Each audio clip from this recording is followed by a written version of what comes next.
নমস্কার বন্ধুরা, আমি প্রতিমা। কুকিং উইথ প্রতিমা চ্যানেলে তোমাদের সবাইকে আবারও একবার আন্তরিকভাবে সুস্বাগতম। আশা করি তোমরা সবাই ভালো আছো, সুস্থ আছো। আমিও তোমাদের মতো বন্ধু পেয়ে বেশ ভালো আছি। আজকে তোমাদেরকে আমি একটা মিষ্টি রেসিপি শেয়ার করব। ভারী মজাদার সন্দেশ মিষ্টি। চলো সেই মিষ্টিটা বানানোর জন্যে দেখো আমি এখানে 200 গ্রাম গোবিন্দভোগ চাল নিয়েছি। তারপর আমি গ্যাস জেলে কড়াইটা বসিয়ে দিয়ে ওতে দিয়ে দিচ্ছি 1 চামচ ঘি। এবার ঘিটা গরম হলেই ওতে দিয়ে দেবো আমি চাল। এই চালটা আমি আগের থেকে ধুয়ে বাতাসে একটু শুকনো করে নিয়েছি, সেই কারণে এটা বেশ আবার ঝরঝরে হয়ে গেছে। এটাকে হালকা গ্যাসের ভলিউমটা রেখে দিয়ে ভাজতে হবে। এরপর আমি এতে দিয়ে দিচ্ছি 2টো এলাচ আর 2টো দারুচিনি। দেওয়ার পর আমি আবারও খুন্তি দিয়ে চালটাকে ভালো করে ভাজতে থাকবো। এরপর এতে আমি দিয়ে দিচ্ছি 100 গ্রাম চিনেবাদাম ভাজা। চিনেবাদামটা দেওয়ার পর আবারও আমি সুন্দর করে সব কিছুকে নাড়াতে থাকবো। সুন্দর করে নাড়াচ্ছি। এরপর আমি এতে দিয়ে দেবো পরিমাণ মতো অল্প একটুখানি কাজু বাদাম। কাজু বাদামটাকে দেওয়ার পর আবারও এইভাবেই নাড়াতে থাকবো। সুন্দর দেখো কালার চেঞ্জ হয়ে গেছে, লালচে ভাব এসে গেছে। এবার এটা আমি নাবিয়ে নেব। নাবিয়ে এই থালাটার মধ্যে রেখেছিলাম। এখন বেশ ঝরঝরেও হয়ে গেছে আর বেশ অনেকটা ঠান্ডাও হয়ে গেছে। তাই আমি এটাকে মিক্সার গ্রাইন্ডারের বাটিটার মধ্যে ভরে দিচ্ছি। এটাকে আমি গুঁড়ো করে নেব। সব কিছু একসাথেই দিয়ে দেবো। একসাথে দেওয়ার পর এটাকে সুন্দর করে আমি গুঁড়ো করে নেব। সব বন্ধুরা রেসিপি দেখতে দেখতে লাইকটা দিয়ে দিও। লাইক পেলে রেসিপি শেয়ার করার উৎসাহ অনেক বাড়ে, তাই বলি লাইক দিতে। সব কিছু ভরা হয়ে গেছে। এবার এটা গুঁড়ো করে নিয়ে চলে আসি। দেখো গুঁড়ো করা হয়ে গেছে, বেশ সুন্দর করে কিন্তু গুঁড়োটা হয়ে গেছে। সব বাদাম, গরম মশলা যে দিলাম সেটাও, চাল সুন্দর কিন্তু গুঁড়ো হয়ে গেছে। এবার এটা রেখে দিয়ে আবারও আমি গ্যাস জেলে দিয়ে তাতে দিয়ে দিচ্ছি ছোটো বাটির মাপে 2 বাটি দুধ। দুধটা আগের থেকে গরম করাই ছিল। তারপর আবারও এখন দুধটা ফুটে গেছে। খুন্তি দিয়ে একটু নাড়িয়ে দিচ্ছি দুধটাকে। এইভাবে যখন দুধটা সুন্দরভাবে ফুটে যাবে তখন আমি এর মধ্যে দিয়ে দেবো গুঁড়ো করে রাখা চাল, বাদাম সব যে একসঙ্গে আছে সেইটা এর মধ্যে দিয়ে দেবো। দেওয়ার পর সাথে সাথে কিন্তু এটাকে নাড়াতে হবে, যাতে এটা না ডালা ডালা বেঁধে যায়। সুন্দর করে ভালো করে নাড়িয়ে নেব। দেখো একটুও ডালু বাঁধেনি। এরপর আমি এতে দিয়ে দেবো 100 গ্রাম গুড় বাদাম। গুড় বাদামটা দিলে সন্দেশের কালারটা বেশ সুন্দর হবে, তাই এখানে আমি গুড় বাদাম ব্যবহার করছি। এটাকে আমি ততক্ষণ নাড়াবো যতক্ষণ না গুড় বাদামটা গলে যাচ্ছে।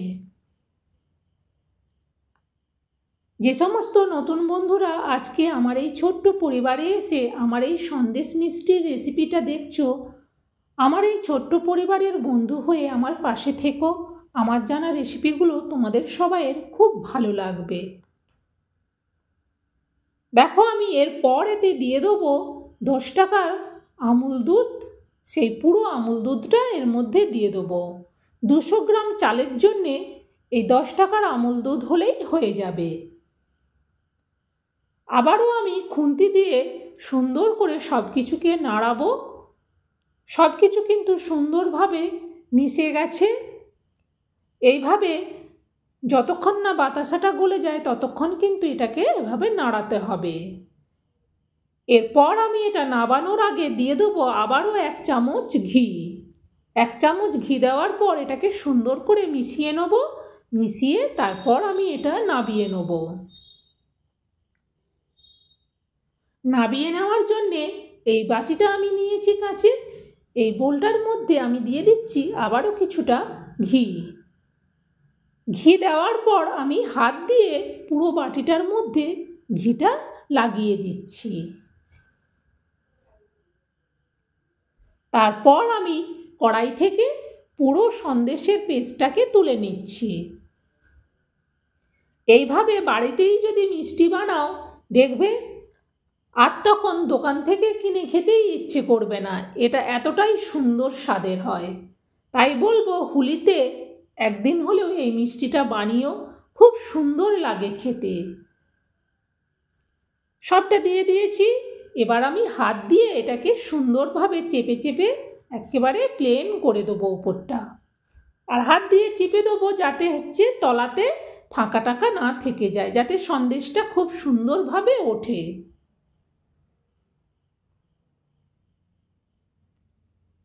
দেখো সুন্দরভাবে কিন্তু আমার হয়ে গেছে। তারপর আমি এতে নিচে একটু ঘি দিয়েছি, উপরে আমি আবারও একটুখানি ঘি নিয়ে পুরোটার মধ্যে দিয়ে দিলাম। ঘি মাখানোর পর এটাকে মিনিট 5 জন্য একটু রেখে দেবো। মিনিট 5 বাদে আমি ছুরি দিয়ে এটাকে পিস পিস করে কেটে নেব। আর এই পিস পিস কাটাটা যে যার পছন্দ মতো ডিজাইন করতে পারো, বরফির মতো করলেও হবে, আবার কোনো কিছু দিয়ে গোল গোল করেও করতে পারো। আমি এখানে চৌকো করে কেটে নেব। ওদিক দিয়ে একবার লম্বা করে কেটেছি, আবার আমি এদিক দিয়ে একবার লম্বা করে কেটে দিচ্ছি। এই বাড়ির তৈরি মিষ্টির খুব অসাধারণ সুন্দর স্বাদের হয়। আর দেখো এমন কিছু কিন্তু খরচ পড়ে না, অল্প খরচেই বাড়িতেই এত সুন্দর মিষ্টি বানানো হয়ে গেলে যে কোনো অকেশনেই এরকম মিষ্টি বানালে সবাই খুব খুশি হবে। দেখো সুন্দরভাবে কেকের মতো কিন্তু উঠে যাচ্ছে। এগুলোকে আমি একটা অন্য জায়গার মধ্যে তুলে নিচ্ছি। সব বন্ধুরা রেসিপি দেখালাম, লাইক দিয়ে দিও আর কমেন্ট করে কিন্তু আমাকে জানিও আমার মিষ্টির রেসিপিটা তোমাদের কেমন লাগলো। আর বন্ধুরা এই রেসিপিটা তোমার বন্ধু বান্ধব আত্মীয়দেরকেও একটু শেয়ার করে দিও, যাতে তারাও এইভাবে বাড়িতেই মিষ্টি তৈরি করে নিতে পারে হোলির জন্যে, কিংবা যে কোনো অনুষ্ঠানের জন্যে বাড়িতে এরকম সন্দেশ থাকলে সবাই খুব মজা পাবে খেয়ে। এরপর আমি এতে দিয়ে দেবো উপর দিয়ে 2টো করে কিশমিশ। কিশমিশটা দিচ্ছি দেখতে সুন্দর লাগবে বলে, এইভাবে তোমরাও দিয়ে দিও, দেখবে ভারী সুন্দর লাগে দেখতে। আর কিশমিশ খেতে তো ভালোই লাগে, তার সাথে সন্দেশটাও কিন্তু খুব স্বাদের হয়। বন্ধুরা আজকের মতো বিদায় নিচ্ছি, আবার পরের রেসিপিতে তো তোমাদের সাথে দেখা হবেই। তোমরা ততক্ষণ সবাই ভালো থেকো, সুস্থ থেকো আর আমাকে এভাবেই ভালোবাসা দিতে থেকো। টাটা বন্ধুরা।